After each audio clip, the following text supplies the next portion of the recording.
Você não vai crescer, não vai ser grande se você não apostar grande. Coragem é tudo. O cara, quando tem coragem, vai pra frente, faz qualquer coisa, dá errado, volta atrás. A pessoa tem que ter autoestima e tem que acreditar nela. Não importa onde você nasceu, não importa onde você estudou, o que importa é o que você quer ser na sua vida.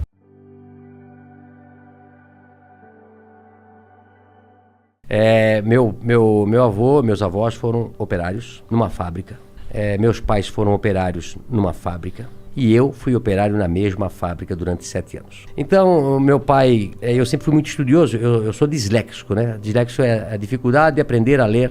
A professora, quando dizia assim, Luciano, continua a leitura, eu já ia na aula de português tremendo, eu já ia mal para a aula de português. Eu sempre fui péssimo em português e ótimo em matemática. Eu sempre aprendi a multiplicar e a somar. Somar e multiplicar. Eu era péssimo em português. E não entendia, porque se eu era bom em matemática e não era burro, né?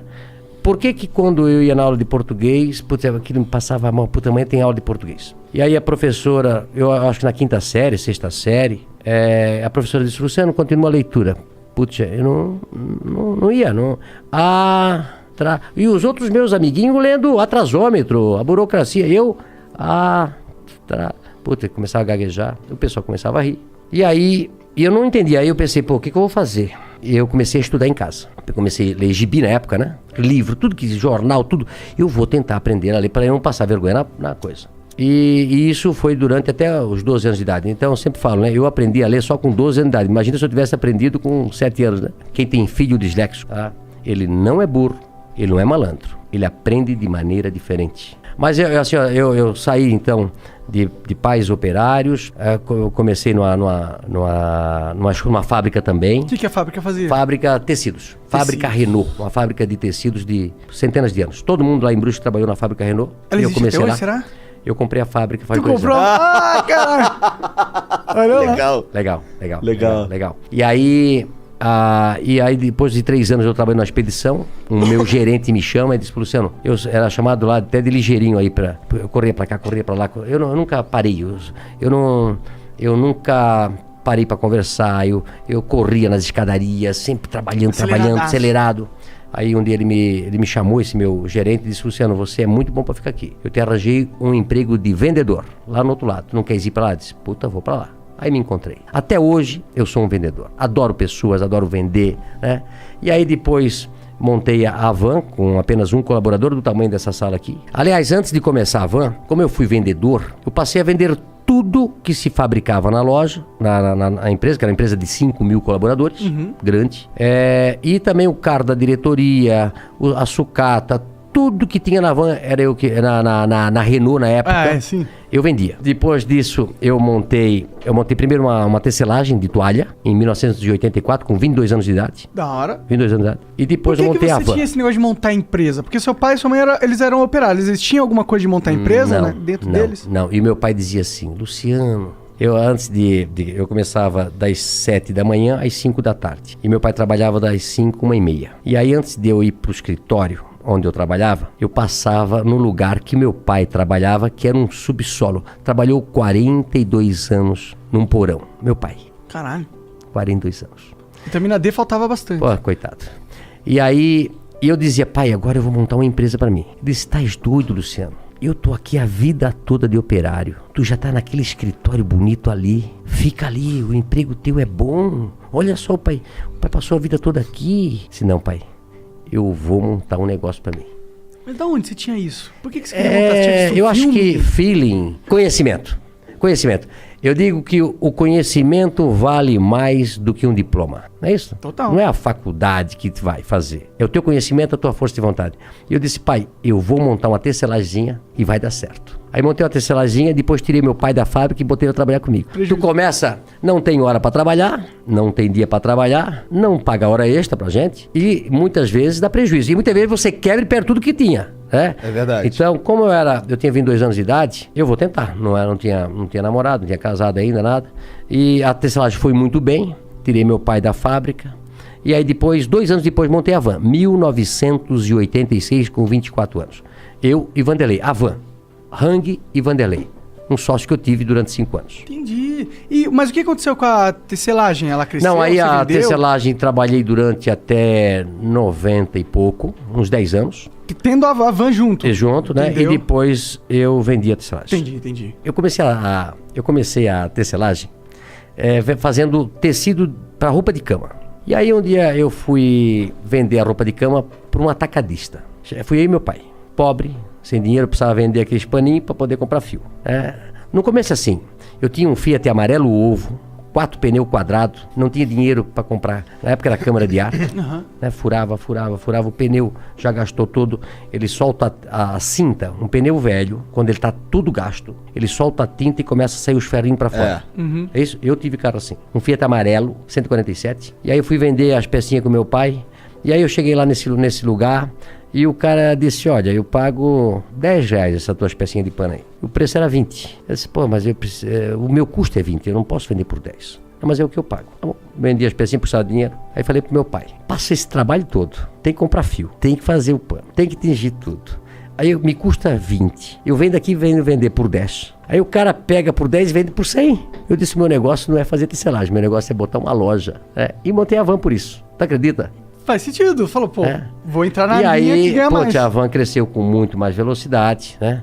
E aí de uma loja de um funcionário, comecei com um funcionário, passei 3 anos depois para uma loja de 3 mil metros quadrados, e depois era tanto movimento que a gente fez a primeira van com a fachada da Casa Branca. Quando a gente fala que o dinheiro não traz felicidade, porque o cara que só pensa no dinheiro tá fudido. Dinheirista é foda. O cara que é dinheirista, eu tenho uma frase seguinte, o cara tem que ser humilde, simples e generoso. O cara que for simples, humilde e generoso, ganhou tudo na vida. Porque o cara, quanto mais sobe, quanto mais grana tem, mais generoso, mais distribuir o dinheiro precisa fazer. Empilhar dinheiro não traz felicidade pra ninguém. Aquele cara que, sabe, tem o generoso e tem o ganancioso. Eu só me arrependo do que eu não fiz. O medo trava a gente. O medo... Eu digo o seguinte, uma das principais coisas importantes na vida de um empreendedor, do empresário ou de qualquer pessoa é a coragem. A coragem é tudo. O cara, quando tem coragem, vai pra frente, faz qualquer coisa, dá errado, volta atrás. Eu acho que muitas vezes eu poderia ter ido e não fui. E quando eu fui, deu certo, eu saí na frente. E quando deu errado, eu aprendi.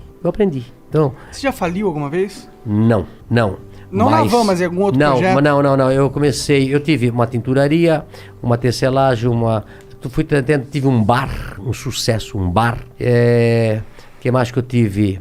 Comecei uma cantina na escola com 12 anos de idade, vendendo biscoito. Então você já tinha essa música empreendedora? Não, eu acho que... eu tenho falado muito sobre esse assunto aqui, muito legal. A pessoa tem que ter autoestima e tem que acreditar nela. Quando você vai fazendo e vai acertando, a tua autoestima vai crescendo e o teu eu vai acreditando mais em você, e aí você vai tendo coragem, vai fazendo, e às vezes dá errado... E daqui a pouco tu acerta de novo e vai. Você não vai crescer, não vai ser grande se você não apostar grande. Eu tenho um ditado que diz: comece pequeno e sonhe grande. Sonhe grande e corra atrás do teu objetivo. Você tem uma capacidade incrível de realização. Mas você tem que acreditar em si. Não importa onde você nasceu, não importa onde você estudou, o que importa é o que você quer ser na sua vida. Vai pra cima, vai pro pau. Trabalhe bastante e você vai dar certo. Brasileiro é ótimo. A maioria das pessoas que eu vejo começaram do zero. Comecei hoje ainda atendi um cara que teve um acidente, perdeu tudo que ele tinha, perdeu o emprego, perdeu o carro, teve que indenizar a vítima, a pessoa que faleceu. Aí ele foi trabalhar de pedreiro, de servente pedreiro, e aí ele viu um cara vendendo picolé. Ele disse, eu vou ser vendedor de picolé, que dá mais do que eu tenho aqui. Hoje ele tem 20 funcionários vendendo picolé. Da hora. É legal? Quantas histórias dessas eu conheço, né? Cada um tem uma capacidade de se reinventar. Pessoas que quebraram e começaram a vida toda de novo e hoje estão bem de novo. Não pode desistir, não pode se acomodar, não pode ficar chorando, se lamentando. Amanhã vai ser melhor, e um dia vai ser melhor. O mundo não deve nada para as pessoas normais. São os anormais que mudam o mundo. Eu sou um anormal. Eu acho que quem faz sucesso, quem acredita em si, tem um livro que eu gosto muito, Os Originais, Adam Grant. É aquele cara, aquele CDF, aquela pessoa muito, muito inteligente, que lê um livro e segue o livro. Eu não sou o cara. Eu sou o cara que escreve um outro livro. Para mim, tudo que está naquele livro que eu não compactuo, eu vou tentar mudar. E aí as pessoas fazem a diferença, né? Então, eu sempre falo, eu não sou um cara inteligente. Tanto é que eu fiz 2 concursos públicos e não passei, graças a Deus. Se a pessoa tivesse passado, né? Eu fiz um concurso para Banco do Brasil, fiz um concurso na época para o INPS, quando eu tinha 18 anos de idade, rodei nos dois. Prova que eu não sou um cara inteligente.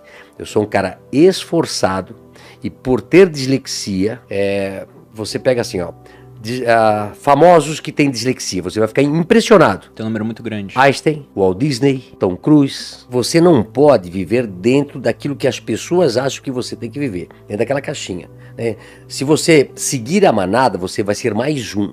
Você tem que encontrar o seu caminho, e às vezes o seu caminho é sozinho.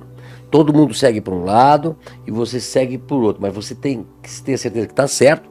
E quando chega lá, todo mundo diz, caramba, como é que eu não vi isso? Olha, primeiro a gente começa querendo ser um milionário, ou querendo ter uma qualidade de vida melhor que os nossos pais tiveram. Mas depois que você adquire o dinheiro é como ar. Quando você tem, você não sente, né? Você não sente o dinheiro, você não vive pro dinheiro e do dinheiro. As coisas na tua vida acontecem. Você vai no médico, e você precisa pouco para viver. Primeiro, acreditar no seu sonho. Segundo, colocar o seu sonho no papel, se tornar realidade. Terceiro, falar para todo mundo que você vai ter a responsabilidade de realizar o seu sonho. Acreditar em si. Você pode tudo, você tem uma força interior, não importa aonde você nasceu, não importa onde você estudou. O que importa é o que você quer na sua vida. Outra coisa que eu tenho falado, que às vezes as pessoas nascem lá no Poço Fundo é na minha terra, né? E às vezes você acha inferior do que as outras pessoas. Tem uma frase que eu gosto muito de dizer o seguinte: não é porque você nasceu no interior que você é inferior. Não é o cara de Nova York, não é o cara do Rio de Janeiro, não é o cara de São Paulo, não é o cara que estudou nas melhores escolas, nas melhores universidades, que vai tirar a sua chance. Se você for diferente, se você acreditar em si, você vai passar todo esse pessoal para trás. E lá, quando chegar lá em cima, você tem que olhar para trás e saber de onde você saiu. E saber que para continuar e ir para frente, você tem que ser humilde, simples e generoso. Não complique a vida. Faça tudo o mais simples. Pessoal, o simples é mais. Não complique a vida dos outros, não complique a vida do nosso cliente, não complique a vida do nosso fornecedor. Então, seja simples. Faça tudo com simplicidade, com humildade. Tem pessoas que arranjam um problema para a solução. E eu já penso diferente. Para todo problema existe uma solução.